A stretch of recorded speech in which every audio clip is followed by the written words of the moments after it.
The GH recap for June 29, 2023, has Pentonville's model prisoner making plans. The General Hospital recap features the return of Cyrus Renault, as it seems not much about his prison life has changed. In this episode, Drew and Carly profess their love as Cyrus prepared to have a new pal in Pentonville.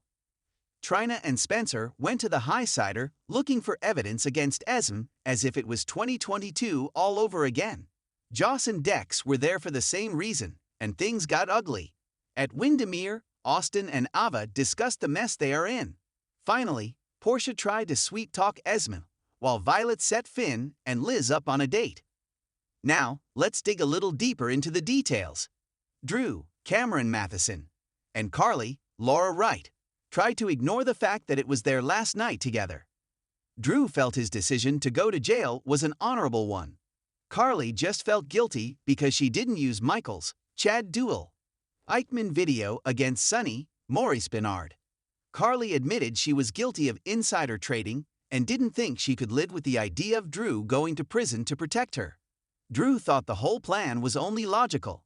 He couldn't let her turn in Sonny because it would have hurt Sonny's children and Carly's, so again, he was hurting his own child instead by taking the fall for Carly's crime. He confessed his undying love for her, and Carly was amazed. She loved Drew too, and agreed to wait for him for 3 years until he got out of jail for paying for a crime she committed. We then saw good old Cyrus Renault, Jeff Kober, reading the Bible and telling a guard that he wanted special arrangements made for the newest inmate, who was on his way. Drew Kane, Spencer, Nicholas Alexander Chavez, and Trina, Taviana Ali, went back to the Highsider bar to once again find someone who knew that Esm, Avery Kristen Pohl, bought a black market phone there. It was as if we'd gone back in time a year. Jocelyn, Eden McCoy, and Dex, even Hofer, also decided to visit the bar where Sam, Kelly Monaco, and Dante, Dominic Zamprogna, were trying to enjoy a quiet date. They sat with their beers and watched all the goings-on. Dex and Joss were there for the same reason as Spencer and Trina, but Spencer was not happy to learn Trina had told Joss about the fake evidence from Victor. He also inadvertently revealed that he kept the evidence, much to Trina's chagrin. Dex warned Spencer that taking evidence to the police wasn't as easy as he believed. When Dex didn't want to have anything to do with Spencer and voiced it, Spencer decked him for no real reason. That prompted Dex to go at Spencer even harder and essentially beat him. Dante had to be the one to break things up and point out that most of this group wasn't even 21 yet, so maybe it was best if they left. Joss and Dex left, but Spencer and Trina stayed so they could argue about Dex, the fake evidence, and Spencer's self-entitled attitude. She couldn't stand it anymore and walked out, leaving Spencer heartbroken. Trina ended up running to her mother, who she has no idea was just trying to set up Spencer and Esme earlier. Portia, Brooke Care, called Esme over to talk, and she brought Ace along with her to see what Portia had to say. Portia wanted to know how she and Spencer planned to co-parent Ace. Esme insisted that she was Ace's only parent, and Portia told Esme that she understood what it was like to be a single parent. She had Taggart, Rail Andrews, there, and Esme has Spencer there, even if he is just Ace's brother. She even suggested that Spencer and Esme take a parenting class together. Esme was a bit skeptical of it, but Portia insisted it would be a good idea.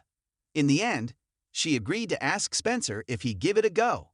Later, when Esme returned home, she was surprised to see a shirtless, injured Spencer.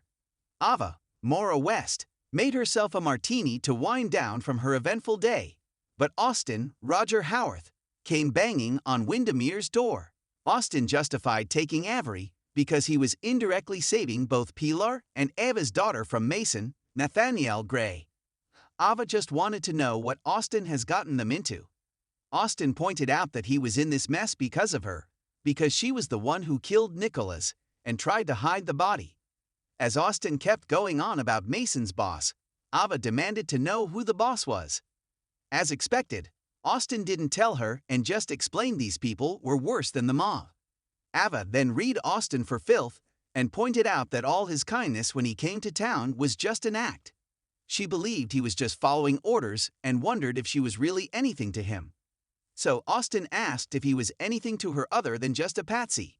The pair sparred some more until Austin finally pulled Ava into a kiss. Finn, Michael Easton, was surprised when Elizabeth, Rebecca Herbst, knocked on his door, but it turned out that it was Violet, jovial love, who invited her in a bid to play matchmaker. She even had flowers ready that